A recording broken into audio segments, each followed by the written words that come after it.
अच्छा, अरबों ने क्या किया, उन्होंने कहा भाई हम काबे में नमाज पढ़ने ही नहीं देंगे इनको। और जाफर तैयार पहुंचे हुए हैं पढ़ने के लिए। अब सजदा करें तो उनके ऊपर कूड़ा फेंकें और उनको मारें पत्थर। तो और जाफर तैयार के लिए लिखा है इबादत के बड़े शौकीन थे। आके रसूलुल्लाह से कहा कि सरकार हो तो नमाज ही नहीं पढ़ने देते, हल्का बना लेते हैं, मजाक उड़ाते हैं, सीटियां बजाते हैं, क्या क्या करते हैं, कैसे नमाज पढ़ूं। तो कहा जाफर कुरान ये कहता है, अल्लाह ये कहता है कि हमारी ज़मीन तंग नहीं है। देखिए यहाँ से हिजरत का फ़लसफ़ा निकला। और अल्लाह कहता है हमारे सजदे के लिए वहाँ निकल जाओ जहाँ पुरसुकून अमन के साथ तुम हमारा नाम ले सको। तो जाफर अगर ये नहीं तुम्हें इबादत करने दे रहे हैं, अल्लाह का नाम नहीं, तो तुम यहाँ से निकल जाओ। जाफर ने कहा ठीक, कहाँ जाऊँ सरकार? का तुम अफ्रीका चले जाओ, जो आज का युगंडा है, अफ्रीका चले जाओ। तो जाफर ने तैयारी शुरू की। कहा जाफर अकेले ना जाओ, और भी इबादत पसंद है। तो 83 आदमियों की फेहरिस्त बनी, जिसमें औरत मर्द बच्चे सब कुछ थे, 83 आदमियों की। और कहा जाफर इन सबको लेके तुम जाओ और इनके वारिस, इनके सरपरस्त तुम हो। तो उसमें बहुत से मशहूर लोग गए। उम्मे सलमा उम्मुल मोमिनीन भी उसी कारवां में थीं। और काफिला रवाना हुआ, यमन पहुंचा, फिर कश्ती पे बैठा और वहाँ से पार करके और वो अफ्रीका जाने का ये तरीका था कश्ती के ज़रिए। और यमन जाना पड़ता था, समंदर यमन से लगता है अरब का, इस तरफ अफ्रीका की तरफ जाने के लिए। अब देखिए काफिला वहाँ पता चला ईसाई हुकूमत है और बादशाह नजाशी जो है वो ईसाई है। अब ये काफिरों ने पीछा किया, मक्के वालों ने, कुरैश ने, कि वहाँ पर जाके हम इन्हें सज़ा दें, ये हमसे भागें। तो 3-4 आदमी वहाँ पहुँच गए नजाशी के पास, बादशाह के पास। नजाशी जो है वो खिताब है, नाम नहीं है, बल्कि अस्मई उसका नाम है स्वाद से।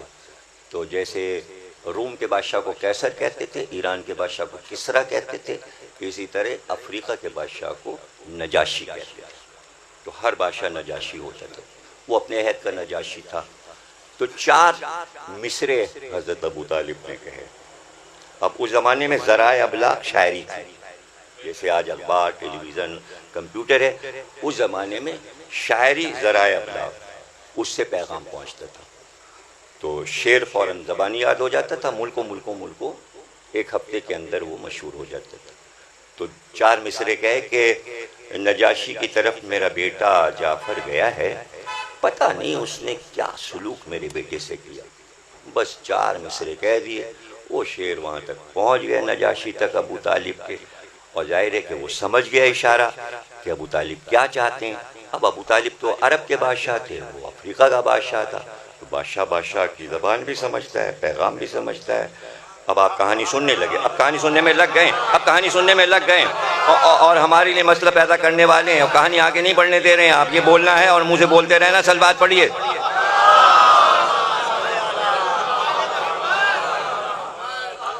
अब जनाब वहाँ पर पैगाम पहुँच गया। उसको तो पता है, इल्म वाला ही आलिम का पैगाम जानता है। अब ये लोग पहुँच गए नजाशी के पास और कानाफूसी करने लगे, कहने लगे भागे हुए लोग हैं, ये हमारे मुजरिम हैं और हम इनको पकड़ के ले जाएंगे। ये तो हमारे मुजरिम है, ये तो हमारे तमाम खुदाओं को बुरा भला कहते हैं, ये और वो, इनसे हमारा झगड़ा चल रहा है। और तख्त पे बैठे हुए पहलू में, और वो बेचारे सब सामने खड़े हुए हैं। तो नजाशी ने कहा कि जाफ़र से हम गुफ्तगू करेंगे, और टाइम रखा गया और वो आएँ और गुफ्तगू करें, भाई इनकी शिकायत हैं, क्या करके आए हो मक्के से, ये है वो है। तो फिर जाफ़र ने गुफ्तगू शुरू की। जब आप मेरी किताब पढ़ेंगे तो जाफ़र की तकरीर 5 घंटे की है, 2 किस्तों में है, और वो मैंने छापी है पूरी तकरीर जाफ़र की। क्या खुतबा है, इसलिए कि फसाहत व बलागत बनी हाशिम पे ख़त्म थी, खिताबत उन पे ख़त्म थी, शायरी उन पे ख़त्म थी। न ऐसे शायर पैदा हुए, न ऐसे खतीब पैदा हुए, न ये फसाहत व बलागत किसी ने पाई जो बनी हाशिम को मिल गई। तो अल्लाह तो घर देख के अपना काम करवाता है ना। फसी और बलीग लोगों को देखा तो फसी और बलीग किताब उतारी। अनीस अंसारी साहब बैठे हुए हैं, अब बताइए, जब ऐसे आदमी बैठे हुए हों और जाफरी साहब बैठे हों, तो फिर शन्ने ने सौदा के शेर पड़े और वहाँ हजरतगंज में जाके जहाँ चाट मसाला बिक रहा है, कपूर होटल में बैठ के बैरों से कहा तुम्हें सौदा के शेर सुनाए, तो कहेगा इसको सौदा हो गया, ये सौदा ही हो गया। कौन सौदा? तो जो सौदा को जानेगा उसी के सामने तो शेर पढ़े जाएंगे, तो कुरान वहीं तो उतरेगा जो फसाद और बलागत के मानी जानता हो।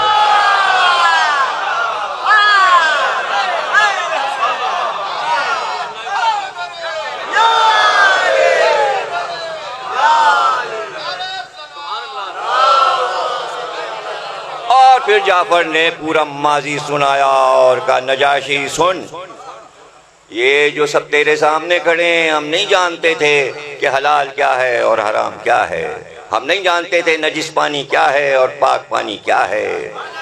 हम तो गढ़ों से, गंदे गढ़ों से बरसात का जमा पानी पी लिया करते थे, हमें नहीं पता था पाकीज़गी और तहारत क्या है। हम आपस में लड़ते थे, खूंरेजी करते थे, एक ऊंट पर लड़ाइयाँ जारी रहती थी। फिर ज़ात इलाही ने मोहम्मद को भेजा और हमारी तमाम बुराइयों को दूर किया और हमें ऐसा अमन कायम किया कि हम जानने लगे कि अमन क्या है, तहारत क्या है, अच्छी चीज़ क्या है, बुराई क्या है, और उसने हमें सिखाया।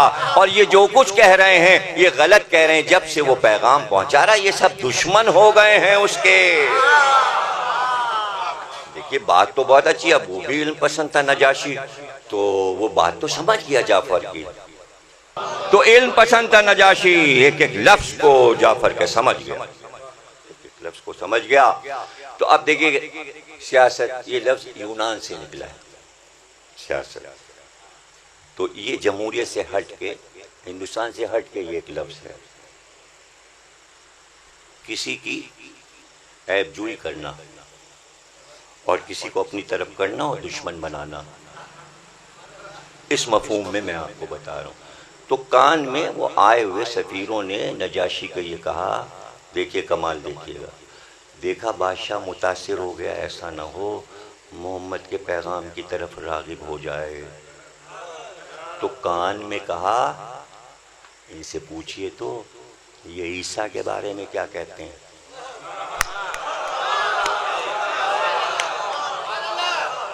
इसलिए कि भाई कुरान तो कुछ और कह रहा है और ईसाई तो ईसा को कुछ और कह रहे हैं। टकरा दिया, नहीं समझा, अकीदे की लड़ाई करवा दी, जहन में अकीदे की लड़ाई करवा दी। लड़ाई फिक़ा पे नहीं होती, लड़ाई फुरू पे नहीं होती, लड़ाई अकीदे पे करवाई जाती है। लखनऊ का भी थोड़ा सा मसला है, ये हो सकता है ठीक ठाक जाफर की इस तकरीर की रोशनी में। नजाशी ने कहा, तुम्हारा मजहब, तुम्हारी किताब हमारे ईसा मसीह के बारे में क्या कहती है। हाँ, क्या जाफर के जुमले हैं, जिस वक्त मैं सोचता हूं कि मैं अदा करूंगा तो मैं झूमने लगता हूं, और अदा करने के बाद तो मुझे कैफियत तारी हो जाती है कि नबी नहीं है जाफर, इमाम नहीं है, सिर्फ मोहम्मद से थोड़ी सी तालीम हासिल की है, मगर अबू तालिब के बेटे हैं और अली के भाई हैं। तालिब और अकील से 20 साल छोटे हैं, हर भाई में 10-10 साल का फ़र्क है। तीसरे नंबर के भाई हैं अली, चौथे नंबर के, और सब में 10-10 साल का फ़र्क है। जाफर शजाअत अपनी जगह, हुस्न अपनी जगह, इंतहाई खूबसूरत। सही बुखारी और सही मुस्लिम में लिखा है कि जाफर से बेहतर अरब में लिबास पहनने में कोई था ही नहीं, जामा जेबी खत्म थी। ये बुखारी में लिखा है। बुखारी में इतने फजाइल लिखे हैं हज़रत जाफर के कि एक ये कि सवारी पे बैठना जाफर पे खत्म था। घोड़े पे बैठे तो लोग देखते रह जाते थे, सवार कैसे।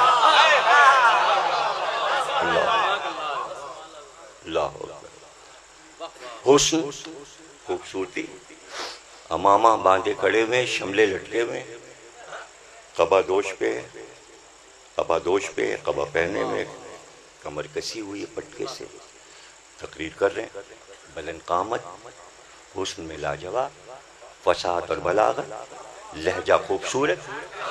और ऐसे में पूछना तुम्हारा मजहब ईसा के बारे में क्या कहता है? इसलिए कि ईसाई तो कहते हैं कि भाई सूली पे चढ़े और उसके बाद सूली से उतारे गए और फिर उसके बाद तीसरे दिन जिंदा हो गए, और फिर यही तो है ना ईसाई अकीदा। और इस्लाम कहता है कि वो सूली चढ़े ही नहीं। तजाद देखिए, उस सिरे का अकीदा इस सिरे का अकीदा, दो अकीदे टकरा रहे हैं, कहाँ से ढूंढ के लाए? इसके मतलब काफिर कुरान बहुत गौर से सुन रहे थे सियासत लड़ाने के लिए, कि उन्हें पता है कि सूरह मरियम है कुरान में 19वां सूरा जिसमें हज़रत ईसा पे बात हुई है, मोहम्मद ने किया है, तो सुना तो है खुतबा, सूरा सुना है। तो नजाशी ने कहा क्या कहता है तुम्हारा मतलब? हज़रत ईसा ने फरमाया ये फरमाया, हज़रत मरियम ने ये फरमाया, 19वां सूरा। जाफर तैयार ने जवाब दिया नजाशी का, काय बादशाह सुन। कहा छोटा सा जुमला और मानियों बयान के लिहाज से कई हजार शहर आबाद हैं। इस जुमले में जाफर के ढूंढिए के मानियों बयान के कितने शहर इस जुमले में आबाद हैं, ढूंढ लीजिए। नजाशी, ईसा अल्लाह का एक कलमा थे। कुरान ने कहा ईसा अल्लाह के कलमा थे। जाफर वही दोहरा रहे सूरह मरियम की आयत, कहते हैं नजाशी ईसा अल्लाह का एक कलमा थे और अल्लाह ने वो कलमा कुंवारी मरियम के दिल पे इल्का किया। विलादत की तहारत तो देखो कैसे बयान हुआ। यह है फसाहत, यह है बलागत। इल्का किया था, इल्का किया, इल्का यानी वही, ऐसा कलमा जिसकी वही हो गई माँ पर। कोई पैदाइश वो ये सब बेकार बातें, कुरान ने सब नहीं बताई। बस मलक ने आके ये कहा मरियम अल्लाह ने तय किया है अल्लाह तुम्हें बेटा देगा। उसी जुमले को अपनी फसाहत में कैसे सुना दिया। जैसे ही जाफर ने ये कहा नजाशी झूमने लगा। उसके ईसा और उसके मरियम की ऐसी तारीफ कहाँ हुई थी?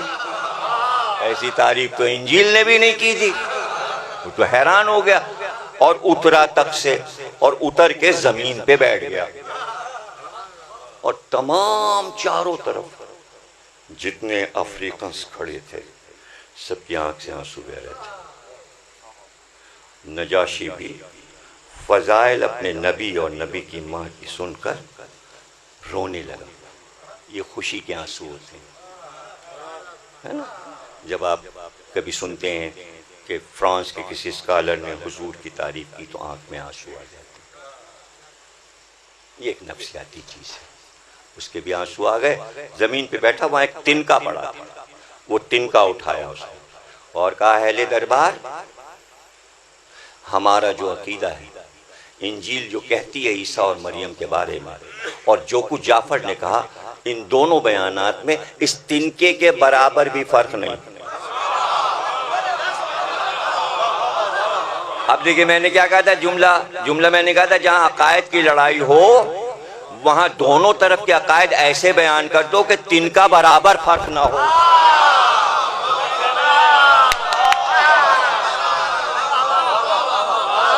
झगड़ा खत्म हो जाएगा, कोई परेशानी की बात ही नहीं है।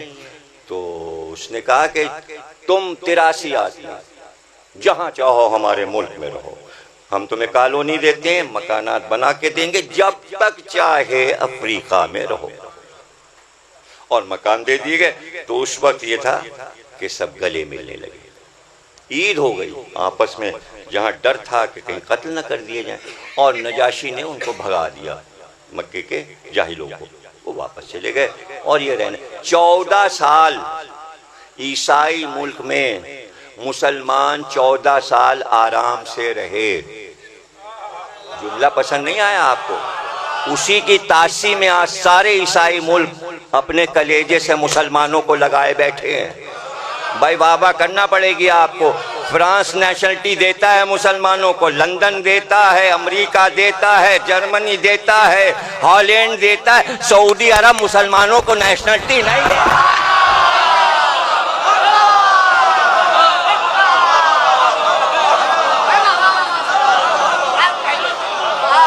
और फिर आज़ादी, मस्जिद बनाओ, नमाज करो, तरावी करो, जुलूस निकालो, आशूर मनाओ, मातम करो। तो कौमें कैसे जिंदा रहती हैं पहले सीखें तो मुसलमान। उनका क्या ताल्लुक है मुसलमानों से और गले लगा रहे हैं? ईसाई मुसलमानों को गले लगा रहे हैं और मुसलमान को गले नहीं लगा पा रहा है, बल्कि गले काट रहा है। कभी कुवैत में, कभी यमन में, कभी यहाँ, कभी वहां, और वो भी अल्लाह के घर में बम के धमाके। क्या इस्लाम का नाम मुसलमानों ने रोशन किया है। बम के जरिए इस्लाम का चिराग जला रहे हैं।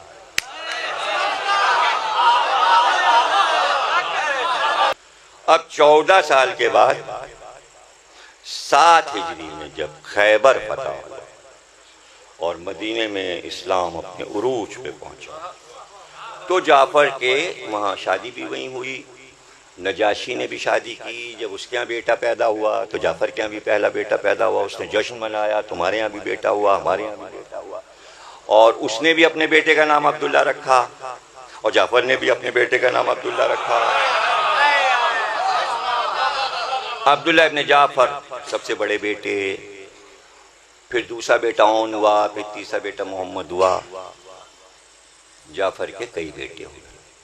14 साल के बाद नजाशी से कहा हम जाएंगे, हमने बहुत दिन से अपने भाई मोहम्मद को नहीं देखा। अब नजाशी ने जो तोहफे भेजे हैं जनाब सरकार के लिए, बादशाह था, ऐसी ऐसी ज़रें और घोड़े और ये और वो और पता नहीं क्या क्या सामान, ये मोहम्मद को हमारी तरफ से दे देना। लिबास, चादरें, अबाएं, अमाने, क्या क्या घोड़े दिए। और जनाब 83 आदमी, उसमें से बहुत से लोग बीच बीच में आते रहे। जो बचे थे उनको सबको लेके जाफर चली और उसी यमन के रास्ते से पहुंच के मदीने में दाखिल हो। मदीने में आए जाफर तो सन्नाटा, खामोशी। भाई सन्नाटा क्यों है? का सरकार तो गए हुए खैबर, वहाँ खैबर की लड़ाई हो रही। तो फौरन जाफर ने कहा हमें ऐसा मदीना नहीं अच्छा लगता जिसमें मोहम्मद ना हो। क्या बताया मदीना वही है जिसमें मोहम्मद हो। माशाल्लाह माशाल्लाह, मदीना कहते ही उसे जिसमें मोहम्मद हो। जाफर ने कहा हम तो भाई मदीने में नहीं रुकेंगे और सीधे खैबर पहुंच गए। जाफर तैयार। हुजूर को पता चला जाफर 14 बरस के बाद आ रहे हैं। तो सवाल ये क्या काम करके आ रहे हैं?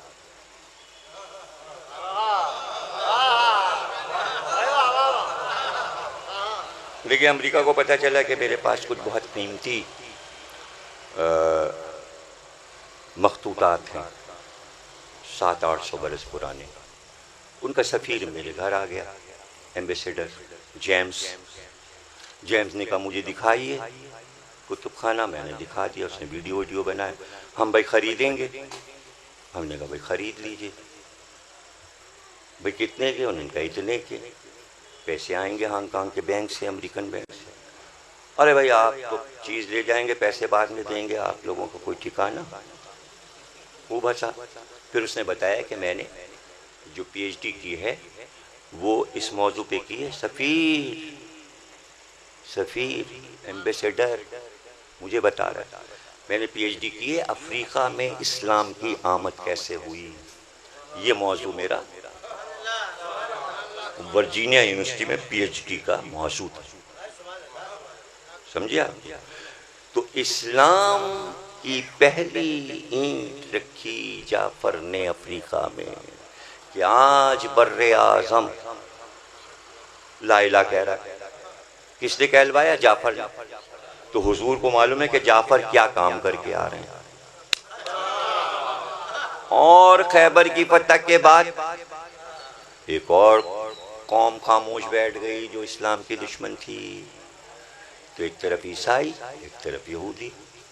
ये काम अली ने किया, वो काम जाफर ने किया। अब हुजूर का ही तो काम किया, अल्लाह का काम किया ना।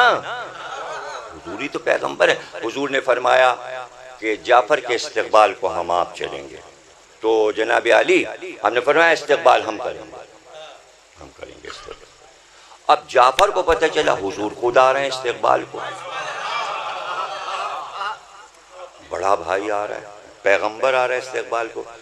तो अब सामने नजर आए जाफर। जैसे ही हुजूर पे नजर पड़ी, जाफर ने चाह के घोड़े से उतर जाएं, प्यादा हो जाएं। दौड़ के सरकार ने आगे बढ़ के लजाम को, जाफर घोड़े से नहीं उतरना, ऐसे ही बैठे रहो। और लजाम को पकड़ लिया और घोड़े को लेके चले का, जाफर घोड़े पे बैठे रहो। लगता है बारात जा रही है, दूल्हा है और दूल्हा के घोड़े को कोई पकड़ के ले जा रहा है। तो बाबा ये तो फसाद व बलागत की बारात आ रही थी जो कलमा पढ़वा के कालों से आई है। अब तवज्जो कीजिएगा, सरकार घोड़े को लेकर चले और वो मंजिल आई जहां जाफर घोड़े से उतरे। जैसे जाफर घोड़े से उतरे, एक तरफ अली खड़े हुए थे, एक तरफ जाफर खड़े थे। वो यूं कहूँ, अगर नैयर साहब को शेर कहना हो तो मैं कवाफी दे दूं। एक तरफ जाफर थे, एक तरफ हैदर थे, बीच में पैगंबर थे। और एक बार दोनों हाथों को उठाया और एक हाथ अली के गले में डाला, दूसरा हाथ जाफर के गले में, और उसके बाद इतने करीब किया कि दोनों को सीने से लिपटा लिया। लिपटाने के बाद एक बार इधर देखा और एक बार इधर। कभी पैगंबर ने जाफर को देखा, कभी हैदर को देखा। और अब बुखारी में हदीस आ गई हज़रत अबू हुरैरा की, सरकार ने फरमाया मुझे नहीं मालूम किस बात की खुशी ज्यादा है, हैदर के खैबर फतह करने की खुशी ज्यादा है या जाफर के अफ्रीका से वापस आने की खुशी। मुझे नहीं मालूम खुशी किस बात की, दोनों का काम बराबर है। उन्होंने तलवार बगैर चलाए वहां कलमा पढ़वाया, इन्होंने जुल्फ़िकार के जौहर दिखा के कलमा पढ़वाया। गोया अमन हो गया दीन के लिए। ये हैं जाफर और ये हैं हैदर। अब हम मौता के मैदान से चले, पता चला 2 घंटे की मुसाफत पर सराय मजूर पहुंचना है। सराय मजूर पहुंचे और वहाँ रोज़े में हज़रत जाफ़र के दाखिल हुए। और वो ज़री कराची से बन के गई है कि जो सोने और चांदी की बनी हुई है, जो जाफ़र की कब्र पे रखी गई। और 3 सहाबी वहाँ, अब्दुल्लाह इब्न रवाहा और ज़ैद बिन हारिसा, और बीच में जाफ़र की कब्र है, रोज़ा है। और इस पर वो जो ज़री है उसके अंदर 3000 याकूत से आयात लिखी। और ये खोजों और बोरियों ने ये ज़री चढ़ाई। इत्तेफाक से जब मैं रोज़े में पहुंचा तो 3 बोरी नोहा पड़ रहे थे हज़रत अब्बास के हाल का, इसलिए कि दोनों के मसाइब एक हैं। अलम संभालते हुए जाफ़र के भी बाजू कटे और अलम संभालते हुए अब्बास के भी बाजू कटे। और दोनों के लिए यह हदीस है कि अल्लाह ने जाफ़र को ज़मरुद के 2 पर अता किए जिससे वो जन्नत में परवास करते हैं, इसलिए उन्हें तैयार कहते हैं। तैयार है तैर से, यानी उड़ने से। तकरीर खत्म हो गई।